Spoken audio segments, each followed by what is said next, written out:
ICU అంటే intensive care unit. ఇది ఒక specialized unit in a hospital.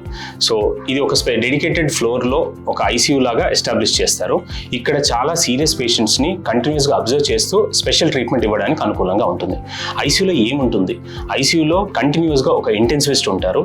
అలాగే ఆ complete nursing team dedicated to ICU patients. అంటే కంటిన్యూస్గా 1:1 పేషెంట్, ఒక నర్స్ ఒక పేషెంట్ని చూస్తూ కంటిన్యూస్గా అబ్జర్వ్ చేస్తూ ఉంటారు. వీటితో పాటు వాళ్ళని కంటిన్యూస్ మానిటరింగ్, అంటే వాళ్ళ బ్లడ్ ప్రెషర్, హార్ట్ రేట్, గంటకి యూరిన్ అవుట్పుట్ ఎలా వస్తుంది, వాళ్ళ బ్రీతింగ్ ప్యాటర్న్ ఎలా ఉంది, వాళ్ళ కిడ్నీ ఫంక్షన్ ఎలా ఉంది, వాళ్ళ బ్రెయిన్ ఫంక్షన్ ఎలా ఉంది అనేది కంటిన్యూస్గా అబ్జర్వ్ చేసే ప్లేస్.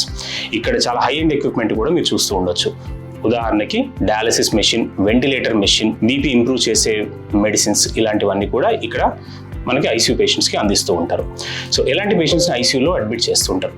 చాలా సీరియస్ ఇన్ఫెక్షన్స్ లైక్ నిమోనియాస్ కానివ్వండి, కిడ్నీ ఇన్ఫెక్షన్స్ కానివ్వండి, or organ failures or heart failure కానివ్వండి, కిడ్నీ ఫెయిల్యూర్ కానివ్వండి, heart attacks, brain strokes, poison patients, or major trauma, head injuries అయిన పేషెంట్స్, ఇలాంటి పేషెంట్స్ని మనం ఐసీయూలో కంటిన్యూస్గా అబ్జర్వ్ చేస్తూ ఉంటాం.